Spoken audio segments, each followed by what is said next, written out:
वाराणसी उत्तर प्रदेश में गंगा किनारे बसा एक खूबसूरत शहर, हिंदुओं के तीर्थ स्थल में से एक। साथ ही वहां पर काशी विश्वनाथ का भव्य मंदिर भी है। इस खूबसूरत शहर के हर कोने में दूर दूर से लोग आते हैं, लेकिन कभी कभी जो दिखता है वो होता नहीं है। भले ही वाराणसी के शहर में कितनी साज सज्जा कर ली जाए, करोड़ों रुपए लगा दिए जाए, लेकिन वहां के गांव एक सड़क को तरस रहे हैं। ये शर्म की बात है। आज जिस गांव की बात करने जा रहे हैं वहां का हाल कुछ यूं है। वाराणसी का 800 आबादी वाला 125 साल पुराना हरदत्तपुर गांव, जो आज सड़क बनने की उम्मीद देख रहा है, केवल उम्मीद जो शायद कभी पूरी ना हो। देश के प्रधानमंत्री के संसदीय क्षेत्र की ये दुर्दशा वाकई नागुजार है। लगभग 800 की आबादी वाला ये गांव अपने घर के जाने वाले रास्ते के लिए भी तरस रहा है। जब हमारी टीम ग्राउंड रिपोर्ट के लिए हरदत्तपुर गांव पहुंची, तब ग्रामीणों ने बताया कि सड़क ना होने से क्या क्या यहाँ के लोग झेल रहे हैं। हाल ये है कि रेल पटरी पार करके घर जाते हैं। सोचिए, अगर कोई बीमार हो जाए या किसी प्रसूता महिला को अगर अस्पताल ले जाना हो तो यहाँ पर तो एम्बुलेंस तक नहीं पहुंच सकती। ग्रामीणों का कहना है कि जब भी कभी इस तरह की समस्या होती है तो खाट पर लाकर मरीज को रेलवे लाइन से पार करते हैं और फिर अस्पताल ले जाते हैं। कुछ बताते हैं गांव में बेटियों की शादी के लिए काफी दिक्कत होती है। जब भी कोई रिश्तेदार बेटी को देखने के लिए आता है तो ये कहकर शादी टालता है कि घर जाने का कोई रास्ता नहीं है। अगर कभी किसी की शादी संयोग हो गई तो दूल्हे को दूसरी तरफ रुकना पड़ता है और रेलवे लाइन पार कर महिलाएं दूल्हे का परछन करती हैं। बच्चों को अगर स्कूल जाना हो तो रेलवे लाइन पार करके ही वो स्कूल जाते हैं, लेकिन अगर कभी ट्रेन आ गई तो उनको स्कूल जाने में देर होती है। सोचिए, इतना बुरा हाल है, लेकिन देश में विकास हो रहा है, पर क्या ये विकास काम का है? ग्रामीणों का कहना है कि शासन से लेकर प्रशासन तक अवगत कराया जा चुका है, लेकिन किसी के कान पर जू नहीं रेंगी। चुनाव आता है, विधायक आते हैं, मंत्री आते हैं, लेकिन केवल और केवल आश्वासन देकर चले जाते हैं। बता दें, रेलवे का रास्ता भी ग्रामीणों के लिए दुश्वार है, क्योंकि रेलवे लाइन के नीचे एक छोटा सा नाला है जिससे बरसात का पानी निकलता है। गर्मी में तो ये सूखा रहता है, लेकिन बारिश आते ही, बरसात आते ही वो भी भर जाता है। देखिए इस गांव की दुर्दशा इस स्पेशल रिपोर्ट में। आज़ादी के 78वें वर्ष होने के बाद भी कहा जाए तो यहाँ ग्रामीण जो है अभी भी अपने कहा जाए तो रास्ते को लेकर के जो है लड़ाई लड़ते हुए नजर आ रहे हैं।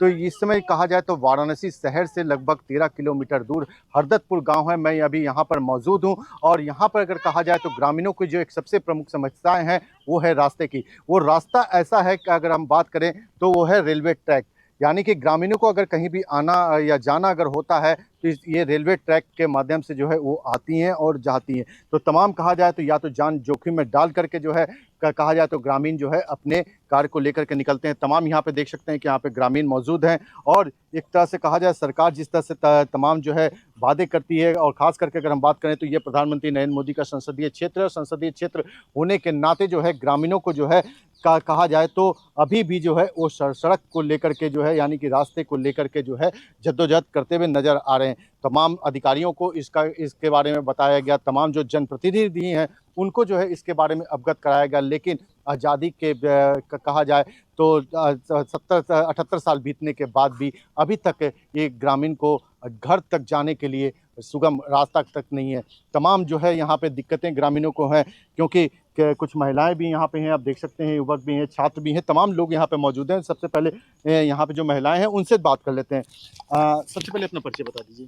शीला देवी। शीला, ये बताइए कि किस गांव में आप रह रही हैं? हरदत्तपुर में। हरदत्तपुर में। हाँ। आप एक महिला भी हैं, आपको अगर आने जाने में अगर कहा जाए तो किस तरह से आप यहाँ पे आती जाती हैं, क्या दिक्कतें हैं आपको? यह रेलवे पार करके सर जी, आज तो रेलवे वाले कर्मचारी कहलन कि नहीं मानोगे, आप लोग डका रहे हैं तो हम जो है कि 5 लाख जुर्माना ठोक देंगे, तुम लोगों को जेल भेजेंगे, तब तुम लोगों को पता चलेगा, पैक कर देंगे।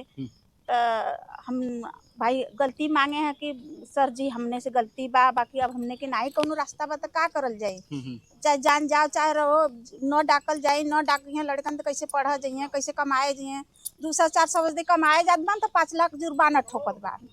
ये समस्या बहुत से समस्या बा। आने आने के साथ तमाम जो है आपने कहा जाए तो अगर कोई मरीज भी घर में कोई बीमार पड़ गया या बच्चे स्कूल जब जाते हैं तो किस तरह से डर बना रहता है? समस्या हुआ खटिया ले जाए लोग, 4 जने रही हैं तो टिका के लिए हैं ये बगल, न रही हैं तो वो 4 जने के खोजे में वही समय पर निकल जाए, कैसे टिका में का के लेके आवत आवत। सर यही कहना चाहेंगे कि बहुत ज़्यादा दिक्कत हो रही है इस समय। हम लोग स्टूडेंट हैं, हम लोग के हमारे भैया भैया की लड़की उड़की हो चाहे बच्चे हो, आने जाने में बहुत ज़्यादा दिक्कत। अगर बच्चे हैं छोटे छोटे तो उनको गार्जियन साथ में आए, लेकर डकाएँ सड़क के पास, इसको डकाएँ। कुछ भी हो समस्या, समझ लीजिए हम लोग के लिए आने जाने स्टूडेंट लड़के हैं, अगर गार्जियन ना हो तो कोई भी घटना घट सकती है यहाँ।